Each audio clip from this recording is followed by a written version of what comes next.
The top 3 underrated MCs to me, I don't know if I'll say they're the top 3, but they're definitely top underrated. You know what I mean? Because there's a lot of underrated MCs, in my opinion.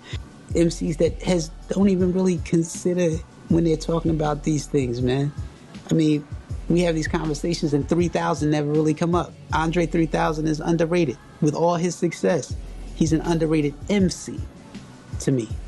Craft, man, the craft. If you look at what Andre 3000, his approach to writing, his diversity, his ability to swing on anything, underrated. I mean, criminally underrated.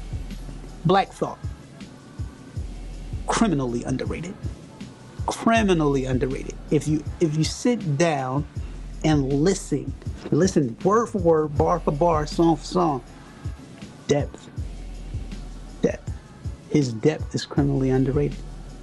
Redman, criminally underrated. Criminally underrated. Is what it is. They're not the only ones, though. You know, it's a bunch of underrated MCs because the lime, you know, mainstream media platforms make it so that out of sight, out of mind. You know what I mean? So when people are not seeing you, whatever, and what they see most, that's what they run with. As far as hip-hop's growth, development, and its reach and how far it has gone, especially on the economic level, as a youth coming up in the culture, you know, and getting my first taste of hip-hop as a professional artist, I never looked at hip-hop from the economic side of it. And that's probably why I was able to stay in my lane, you know what I mean, and stay true to who and what I am, because I never wrote a rhyme for the sole and exclusive purpose of making money. I never wrote a rhyme or a song. I never wrote a rhyme based on what somebody else was doing or what was popular at the time. I never did that. I always wrote from the vantage point of who and what I am and what I wanted to say. I always felt like the platform, hip-hop, the MC, and all its elements were about self-expression. It's how you express yourself. So how you see the world. It's your view, your interpretation of the world.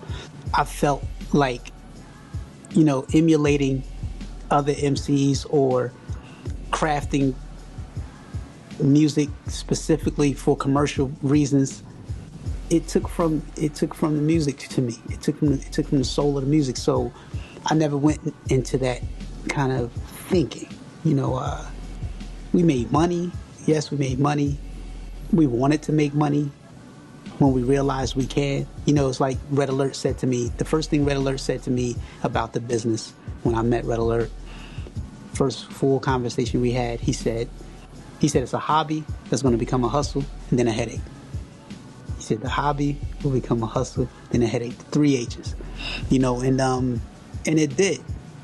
Because at first, you know, it's a hobby for you, you know what I mean? And you love it, and you're doing your thing, you know. But when it becomes a hustle, and you're looking at it from the commercial aspect, you know, it's like, then you're deliberately trying to make music to make money. And that takes from the culture. So I never looked at it that way, but I always knew that hip-hop was going to spread the way that it spread because it's such a powerful platform. You know, it's the realest music platform ever. The only music genre or platform that I think would give hip-hop a serious run for its money on real shit, on being just fucking real, is blues. Blues. That's why I call hip-hop the daughter of the blues.